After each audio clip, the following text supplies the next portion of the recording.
नमस्कार। प्रादेशिक समाचार के साथ मैं पूनम केरकेट्टा। पहले मुख्य समाचार। सर्वोच्च न्यायालय ने कोलकाता दुष्कर्म हत्या मामले में सोशल मीडिया से पीड़ित का नाम, फोटो और वीडियो हटाने का दिया आदेश। स्वास्थ्य कर्मियों की सुरक्षा के लिए कार्यबल का किया गठन। संघ लोक सेवा आयोग यूपीएससी ने नौकरशाही में लैटरल एंट्री से संबंधित विज्ञापन को किया रद्द। राजधानी रांची में सिम बॉक्स रैकेट का खुलासा। बांग्लादेश का है सरगना। साइबर अपराधी और आतंकी संगठन करते हैं सिम बॉक्स का इस्तेमाल। जमशेदपुर के सोनारी एयरपोर्ट से उड़ा ट्रेनी विमान लापता, सर्च ऑपरेशन जारी।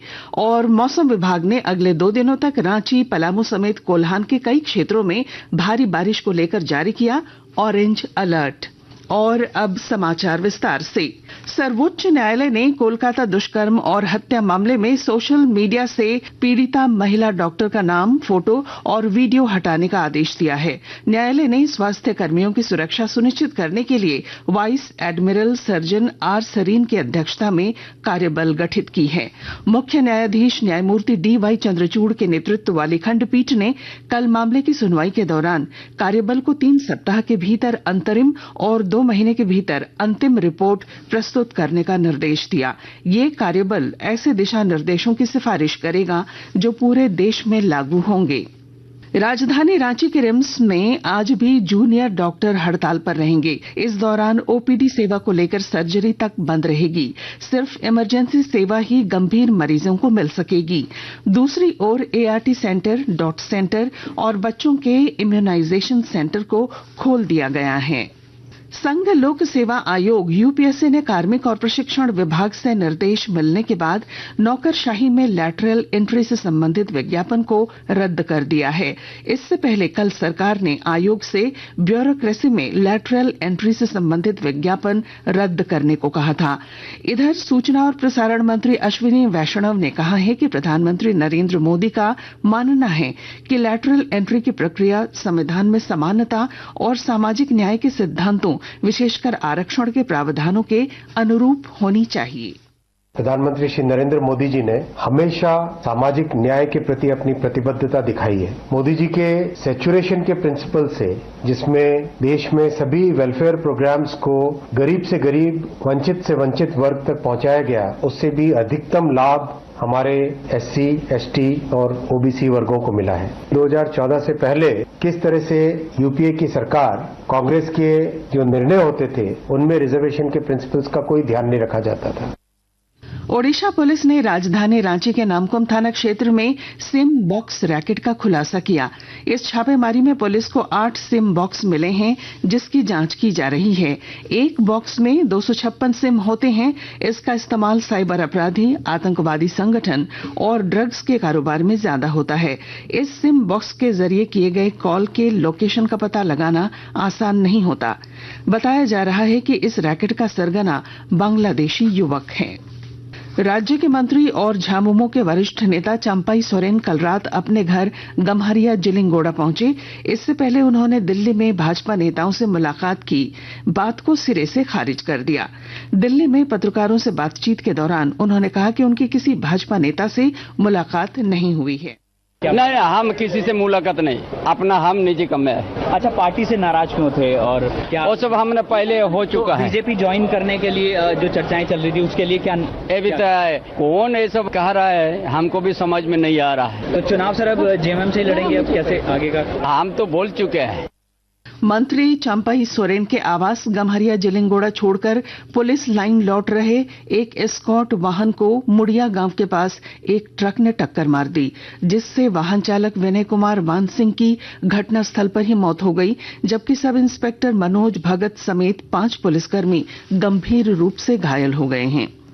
आकाशवाणी के ताजा तरीन समाचारों के लिए आप हमारी वेबसाइट newsonair.gov.in पर लॉग ऑन कर सकते हैं। ताजा समाचार X handle @AIR news alerts और Facebook page All India Radio news पर भी उपलब्ध है। आप प्रादेशिक समाचार एकांश के X handle @AIR news _Ranchi और फेसबुक, इंस्टाग्राम पेज तथा YouTube channel AIR news Ranchi पर भी हमारे बुलेटिन सुन सकते हैं। प्रादेशिक समाचार आप आकाशवाणी रांची से सुन रहे हैं। झारखंड के जमशेदपुर स्थित सोनारी एयरपोर्ट से कल उड़ान भरने के बाद ट्रेनी विमान लापता हो गया है। इस विमान में प्रशिक्षक और ट्रेनी पायलट सवार हैं। एविएशन कंपनी की ओर से एक स्पेशल टीम बनाकर रेस्क्यू अभियान चलाया जा रहा है। चतरा के हंटरगंज स्थित कौलेश्वरी मंदिर को पर्यटन स्थल के रूप में विकसित करने की तैयारी है। विस्तृत ब्यौरा दे रहे हैं हमारे संवाददाता। चतरा जिले के हंटरगंज स्थित प्रसिद्ध कौलेश्वरी मंदिर को पर्यटन क्षेत्र के रूप में विकसित करने के लिए वन विभाग के द्वारा 55 एकड़ भूमि पर आरोग्य वन पार्क विकसित किया गया है। औषधीय पौधों से सुसज्जित यह वन भूमि पर्यावरण के साथ साथ विदेशी पर्यटकों को भी आकर्षित कर रहा है। राज्य सरकार के पर्यटन विभाग के प्रयासों से मंदिर क्षेत्र में राजगीर और देवघर स्थित त्रिकूट पर्वत की तरह रोपवे निर्माण को भी मंजूरी प्रदान की गई है। चतरा जिले का कौलेश्वरी मंदिर सनातन और बौद्ध धर्मावलंबियों के आस्था का केंद्र रहा है। यहाँ प्रतिवर्ष विदेशी सैलानी आकर अपने धार्मिक रीति रिवाज को पूरा करने का काम करते हैं। डॉक्टर प्रशांत जयवर्धन, आकाशवाणी समाचार, चतरा।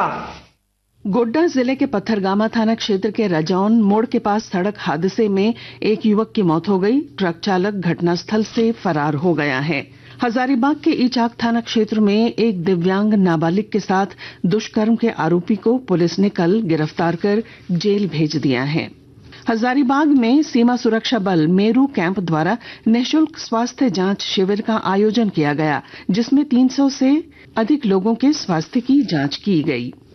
कर्मचारी भविष्य निधि संगठन ईपीएफओ ने इस साल जून में 19,29,000 सदस्य जोड़े हैं, जो पिछले साल के इसी महीने की तुलना में 7% से अधिक हैं। श्रम और रोजगार मंत्रालय ने कहा कि सदस्यता में हुई इस वृद्धि को बढ़ते रोजगार के अवसर सहित कई कारकों के साथ जोड़कर देखा जा सकता है।